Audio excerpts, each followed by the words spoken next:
G'day folks, and welcome back to part 2 of our conversation with Casey McGlynn, medtech lawyer, investor, connector, and key shaper of our industry.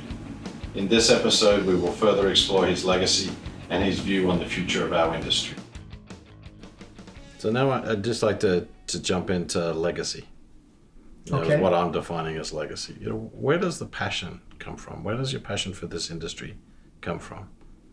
Well, here's the thing that turns me on about this industry.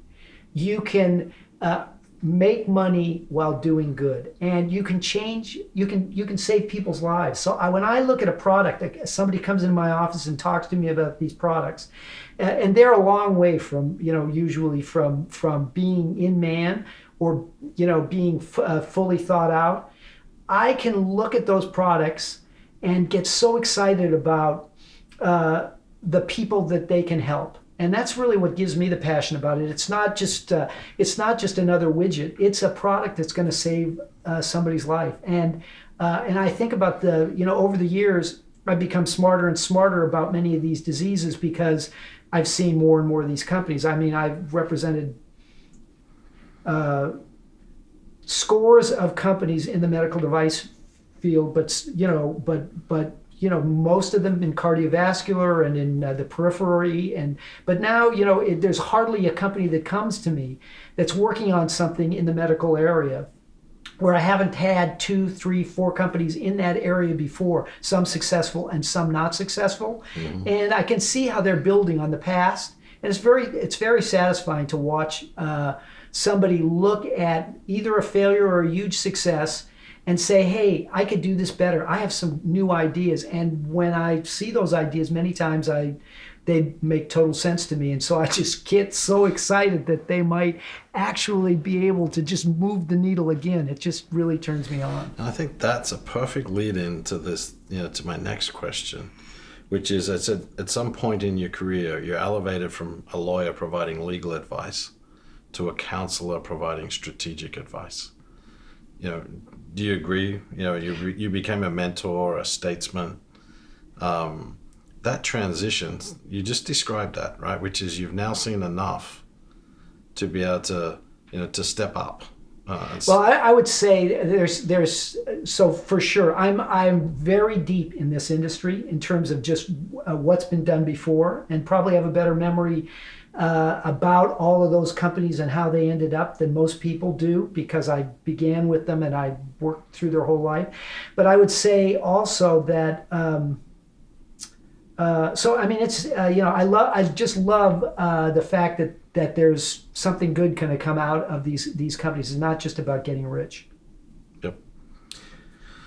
A lot of the folks that we interviewed in preparation for this, spoke about your wisdom. That you're unflappable, common sense, but what they mostly touched on was your constant optimism for this industry.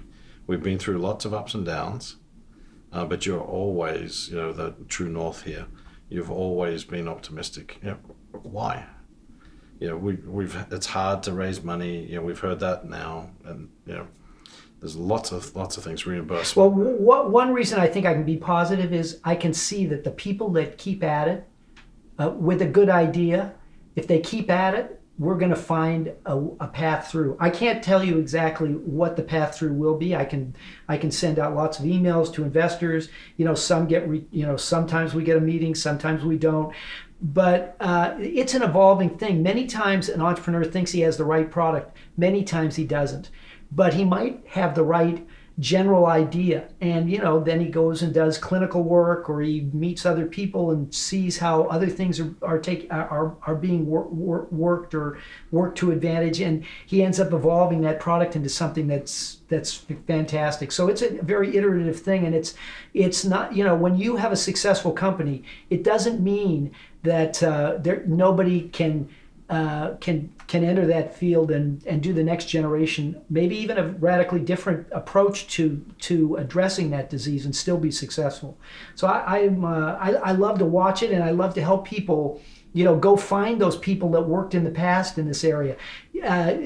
So they've got a great idea, but maybe it'd be good to talk to somebody that had some rough some rough experiences there, and make sure that they're aware of those so they don't have to repeat them. And those are the kinds of things I can do because I have a lot of long-term relationships, and people want to help the next guy there, move things forward and make it a better world for people. I think that is something that's unique about this industry, is there is this huge drive to help the next group. Yeah, this is what's so clean about it. There's nothing shameful about getting rich, but isn't it glorious when you get rich and you've saved many lives? I just feel like it's just a much better pathway to an end result. Next question. This one's more personal from my perspective. That when I was a first-time CEO. Getting the opportunity to spend time with you at Ilfanayo, I'll never forget this.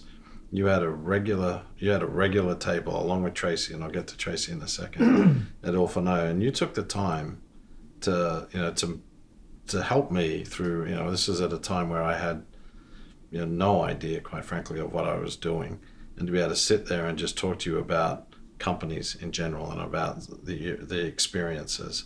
Was really meaniful for me in that early years. Are you still able to do that? I appreciate this last year's been a little crazy, but yeah, absolutely. Now everything's over the telephone right now. But sure, I continue to spend a lot of time with people, thinking about what they're working on, trying to help them. Send out a few letters to people, see what happens, then try to figure out why maybe it isn't quite right yet, and. Honestly, networking is where can I help somebody? I certainly can't develop or come up with a good idea for a medical device or improve your device. But how I can help you is by connecting you to somebody that's in that field, that's an expert. So I'm working on a product right now in the neuro area. And this is a product that I've seen before, and it didn't really work that well. This next generation, though, has a profound opportunity to transform a whole area that we've just not been able to improve on. And I'm pretty sure that that they've got it right now. And so it's going to be just so much fun as I watch these guys. They're back at Harvard. As I watch these guys moving through the process of creating this amazing new product, and it's going to be big. So still mentoring folks, good. Hey, I remember when I came into the Ilfanayo on that day, and they asked for a tape, for Casey, and they asked me, Casey or Tracy? Yeah, there you go. Right. Well, Tracy was the greatest, most amazing guy I ever met. Can you talk a little bit about Tracy, because I think you two you're linked. Yeah, so I can tell you when I met him, I was a young partner, and he was a young partner at PricewaterhouseCoopers, and he called me up and asked to meet me, and we got together at my firm at the office and just chatted. And he had just moved down from Washington. And I asked him what he did up there. Well, he said and I asked him, what was his, what are some of the clients he had? And he told me about his passion for wine. And I asked him how he got into that. And he told me his wine story, which I'd love to just share with you, which was he had his first winery up there that he was going to represent. And they went out to lunch. And the winemaker said, you don't mind, I'm in this business and I always like to taste a little wine at lunchtime. Do you mind if I have a little glass? And Tracy said, no problem. Yes, please. What would you like? And he ordered a glass of wine. And Tracy said, well, I'll have a can of Coors. And after the waiter left, his client said, now, if you want to be my client, my accountant, one thing you have to learn is to drink wine. And so began one of Tracy's greatest characteristics was his love for wine and the huge collection that he made. And we had a lot of fun together at the various places because he'd always show up with some fancy bottle that I'd never tasted before and regale us with regard to the incredible characteristics of this particular, vintage. Small things. But there's a guy also, let me just say, There's a guy who was honest, straightforward, and no curveballs. When he saw something he didn't feel was ethical or didn't feel was appropriate, he was there to call, to face off with the CEO, with anybody, and say, I don't think this is right. And I feel like one of the things I loved about Tracy is he had the strongest ethics of anybody I ever met. And of course we say, well, don't all accountants? And I'd say yes for the most part, but I saw him in action in many a troubled scene.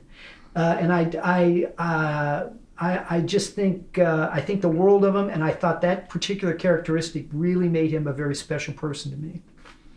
Yeah, and it was apparent, readily apparent.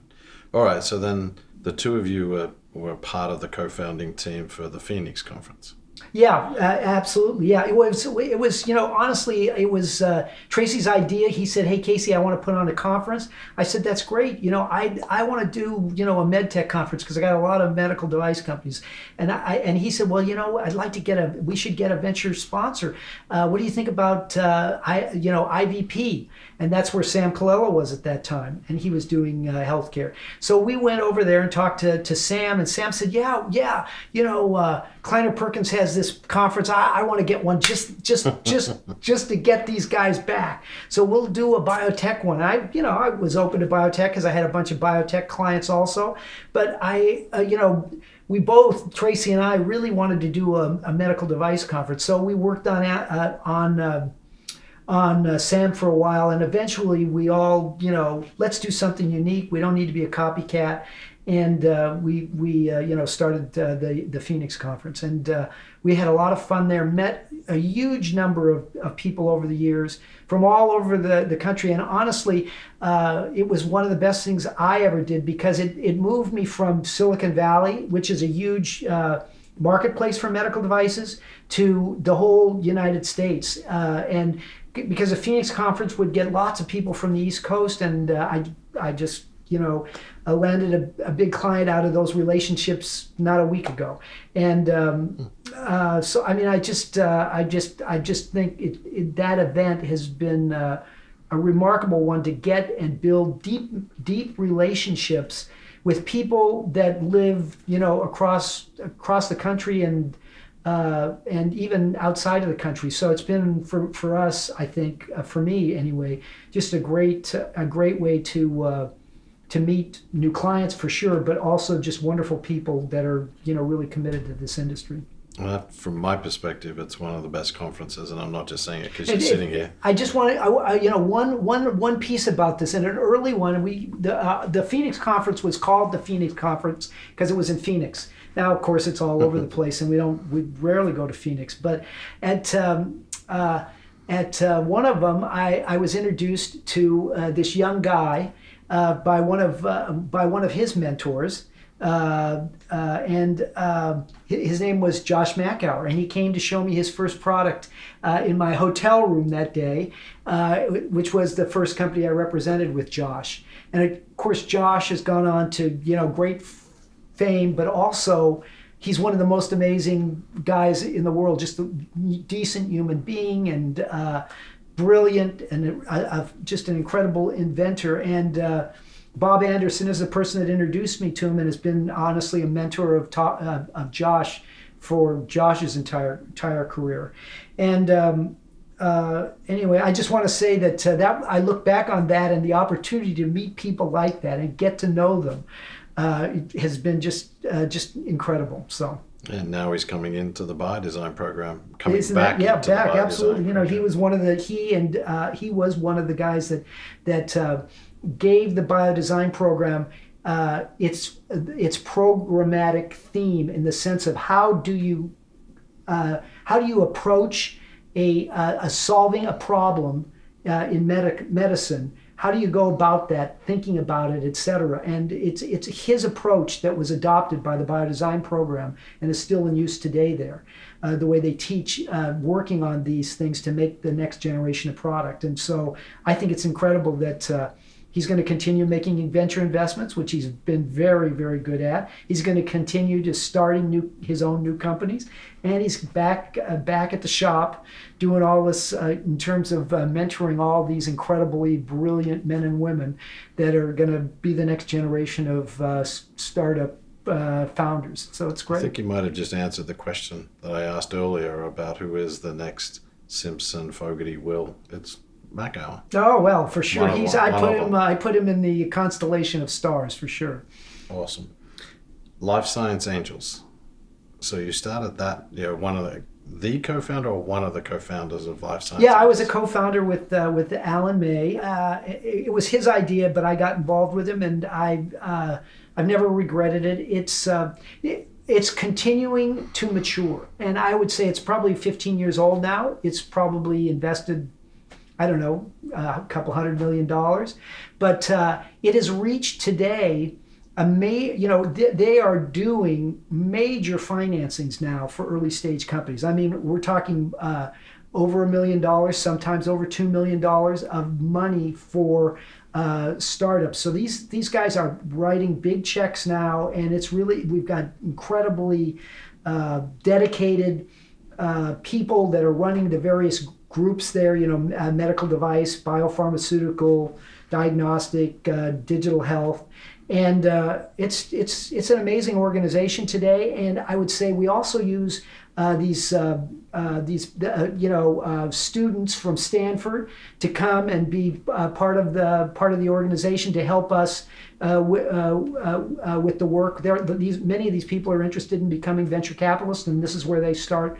Their kind of their first experiences in that area. So we have a lot of really great minds looking at these things, and we have a real, I think, dedicated group that are trying to help early stage companies.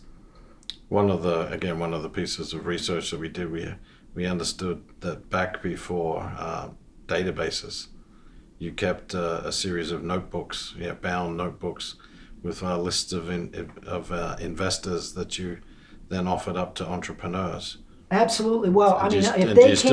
they can't raise money, they can't pay me. So very selfishly, I kept a list of people that might be interested in their businesses. But these are all people that we worked with over the last 40 some years, and they're very fine people. And so it's a long list, and some of them are gone, but many of them, most of them, are bigger now than they ever were. And I feel like the venture business has really come back in a big way for medical devices in the last 18, 24 months. Most of them are trying to do later stage stuff, so we got to keep digging for new investors that are interested in early stage. But there are some fantastic early stage investors today that have really jumped in there and shown their wisdom in terms of making great investments, and their commitment to helping young entrepreneurs create great companies. So I think it's a good time. It's still a hard time to be an entrepreneur. And it's still a hard time to be an entrepreneur. Yeah, absolutely. I think it's been hard always, right? Do you think it's harder now, or it's... Well, I would say, there's two ways of looking at this. One is it believable that that you can jump ship and become an entrepreneur? Yes. So I think the threshold of being willing to become an entrepreneur is much lower than it used to be. But I think at the same time, it is hard to raise money. And so, you gotta figure out, how do I feed my family and drive my passion? And sometimes it's very difficult to do both of those before the company is a little bit older and more mature. So, there's a lot of things going on in the back rooms early on, where we're trying to find, it's kind of our second job. I leave my office, I go home, I go into the garage, and I begin tinkering with the products, that might be interesting. And to be a founder is a big deal, and it's a lot of work, and it's not in the medical device field, it just doesn't happen. It's just plain old pick and shovel kinds of stuff that have to happen in order to create a successful business. So where do you think our industry is headed? What's the future?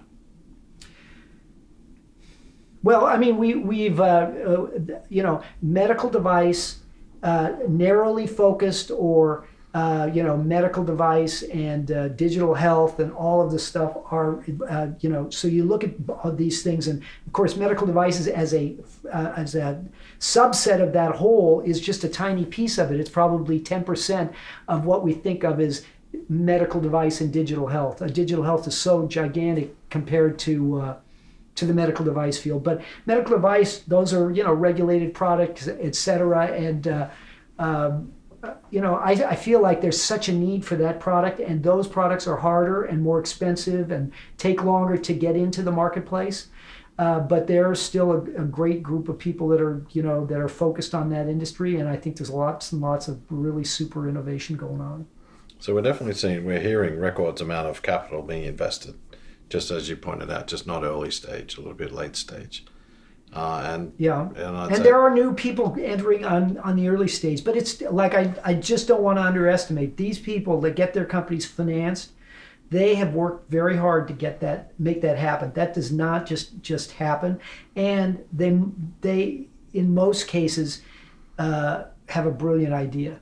I mean, it's not just another the 17th of this with just a different color painted on the metal.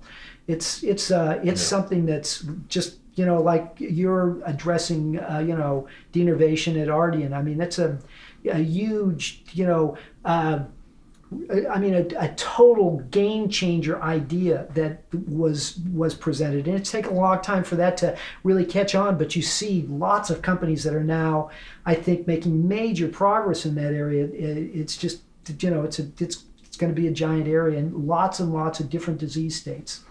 Yeah, I think there's a good example that's taken combination of early startup. Yeah, when I look at your company in the cardiovascular, and I look at a company like SetPoint, which is in a totally different area, but those are very related technologies. Yep. They are the same underlying thing that you guys discovered that's going on there. And I feel like, wow, this is such a big idea, and so much can be done for mankind as we move into those various different disease states addressing this, this phenomenon of the electric system. So you're still optimistic about our industry? Oh man, honestly, very, very optimistic.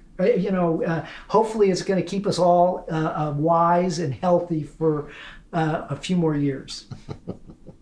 So what's next for you?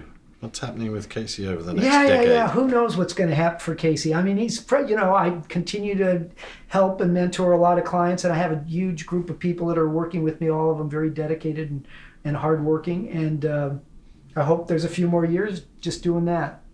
I think there are plenty more years. All right, last one for you. Looking back, do you have any wisdom that you can impart for the young innovators of today? Yeah, I would just say it's a long path. You have to be, you just have to make sure you found a product and an area that's really important, because it's a long road, and if it's not something that's really important, I just feel like it might be a waste of your time.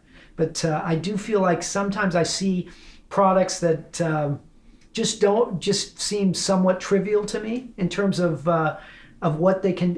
It's just not a big enough idea, and I really want to encourage people to shoot for the fences. Let's change this world. We got so many things we could work on, and you've only got so many years, and so try to find something that's really going to ring the bell. Yeah, I think that's great advice. So thank you. I think we'll leave it. Yep, leave it here. Great. Thank you very much. Thank you. This is fun. It's awesome. I hope you enjoyed learning more about yet another trailblazer in our industry. Please join me again for future episodes in our series. To keep informed, please subscribe. I can't believe I'm saying this. Please like our content. We also want to hear back from you with names of medtech leaders you believe are trailblazers and whom we should consider for having on the show.